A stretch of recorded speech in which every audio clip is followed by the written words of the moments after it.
your life work.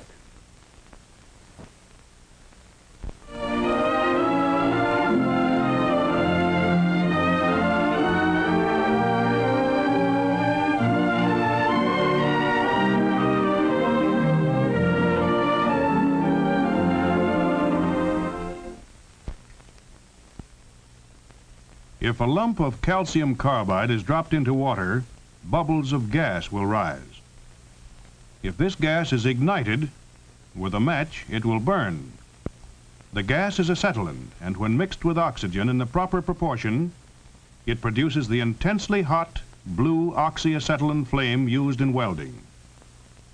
The equipment necessary for oxyacetylene welding consists of a cylinder of oxygen, an oxygen regulator, a cylinder of acetylene, an acetylene regulator,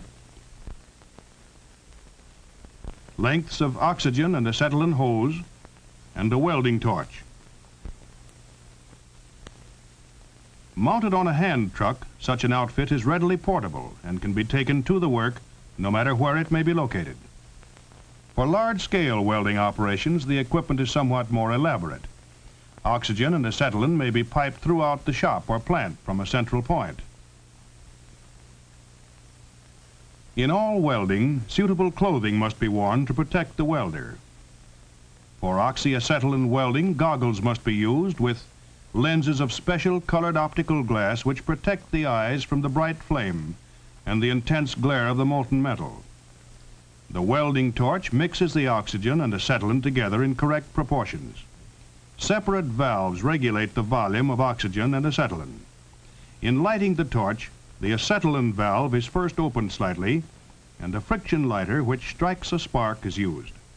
The oxygen valve is then opened, and the mixture of oxygen and acetylene adjusted.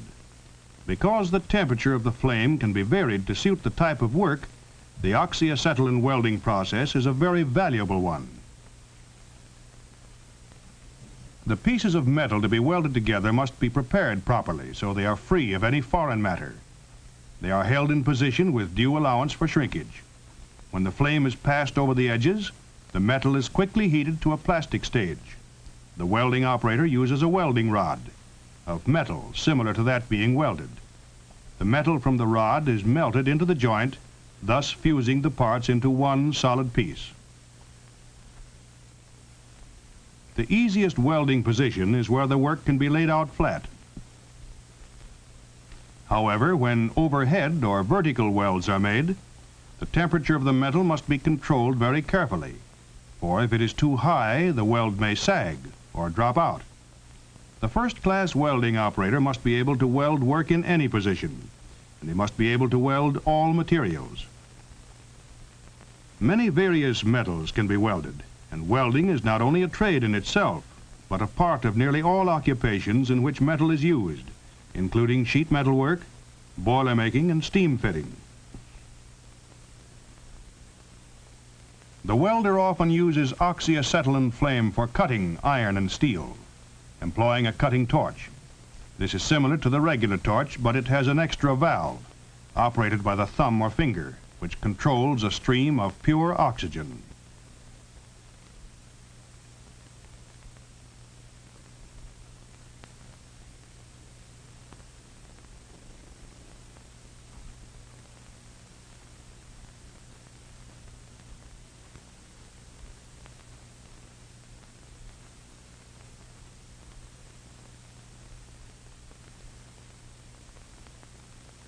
The metal is brought to a red heat at the point where the cut is to start. The cutting oxygen valve is then opened. The stream of pure oxygen combines chemically with the hot metal and burns it away along whatever pattern the torch follows. This process may be used to cut very thick metal and may also be used to cut metal underwater.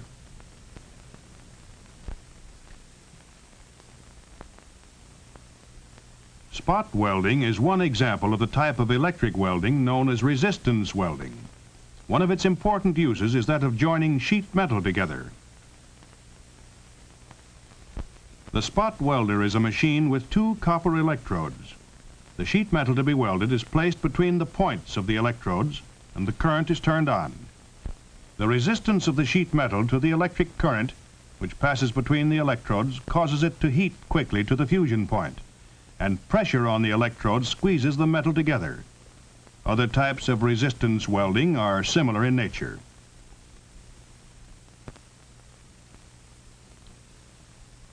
In arc welding, the material to be welded is grounded to the generator, either directly or through a metal table on which the work is placed. The electric current is transmitted to the rod holder through a heavy cable. Touching the rod to the work completes the circuit and causes a spark, or arc. The intense heat of the arc melts both the metal and the welding rod, causing them to fuse together. In shielded arc welding, the welding rod is coated with a special substance which forms a gas. The gas shields the molten metal from the oxygen and nitrogen in the atmosphere, thus preventing impurities from forming. A weld of high quality is the result. When it is unnecessary to add metal to the joint, only the metal being welded is melted, and a carbon rod or electrode which does not melt is used. The mask worn by electric welding operators protects the face as well as the eyes. The electric arc gives off ultraviolet rays, so there must be no bare skin exposed, and clothing must be worn which will protect the operator from burns. Proper ventilation is necessary for all indoor welding.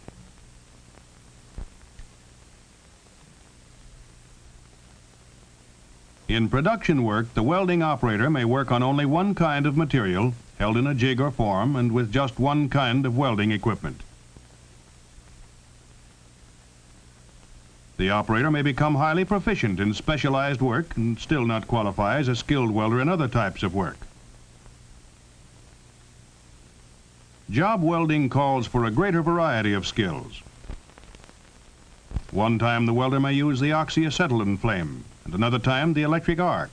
One job might be welding cast iron, and the next mild steel, and still another a different kind of steel or alloy. The job welder must therefore understand how to work with many materials in order to adjust his equipment correctly and select the right welding rod for each one. If you plan to be a welder, to be successful you must have good eyesight, fine muscular coordination, and because much of the work is strenuous, you should be strong. In addition, a good knowledge of welding principles is necessary, along with practical blueprint reading and some mathematics. Electrical physics and some chemistry will be helpful. Many schools offer elementary shop courses in welding, both during the day and at night. There are many private welding schools.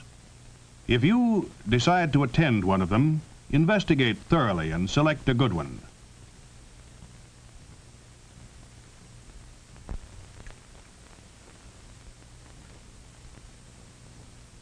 Many machine parts which used to be cast as one piece are now welded from steel plates.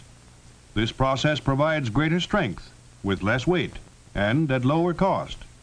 In the automotive industry, welding is employed in many ways.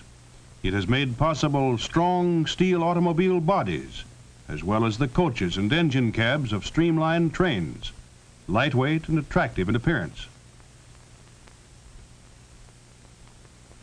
The stout tubular frameworks of airplanes are welded, as are countless other parts, from fuel tanks to landing gears.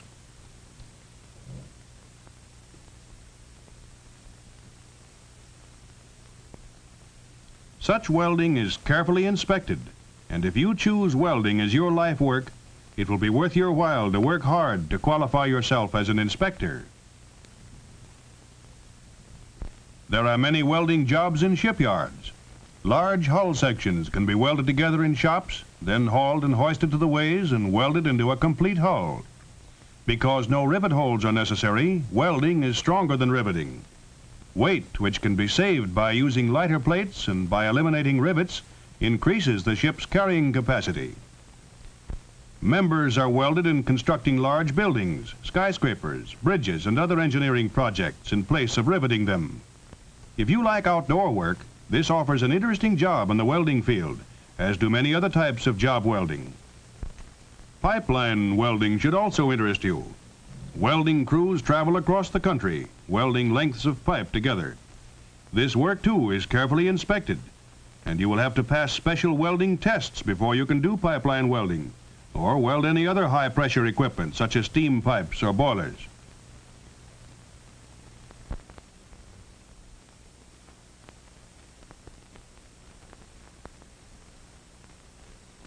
New applications of welding are continually being employed in many industries, and as a result, the welding field will probably continue to grow. For the welding operator who develops real skill, there are good opportunities.